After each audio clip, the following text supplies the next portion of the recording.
Nirmala ji, you will be meeting the G20 finance ministers and central bank governors later this month in Bangalore.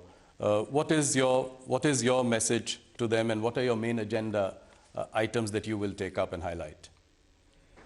The agenda, of course, is by now fairly well determined.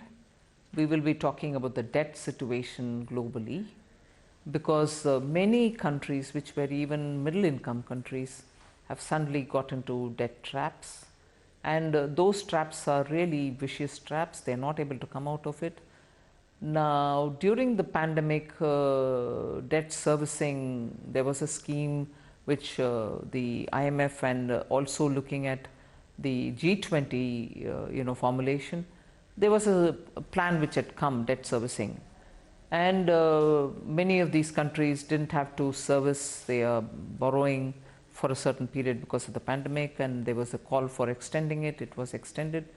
But we are also making sure that enough monies are available with these institutions, multilateral institutions, so that they are able to better respond to situation, have better leverage over the funds that they already have with them. So these are matters of discussion: debt servicing, also debt financing, multilateral finance institutions and their reforms, about which Honorable PM has spoken several times: UN reform, IMF reform, WTO reform, World Bank reform, and so on. So we'll be discussing many of these.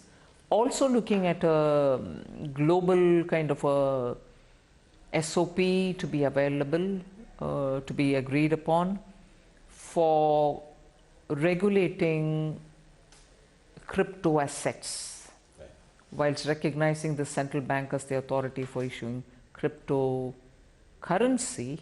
The rest of the assets which are being created outside, which are using very useful financial technologies, even those will have to be discussed, because regulation cannot be done by any one country singularly. It has to be a collective action, because technology doesn't brook any borders. Okay. Nirmala ji, you have to answer this question, specific question. You've presented 5 budgets so far. Which has been the most memorable budget? Very difficult to say. Each one had its own challenge, but well, each one has its own charm. Okay.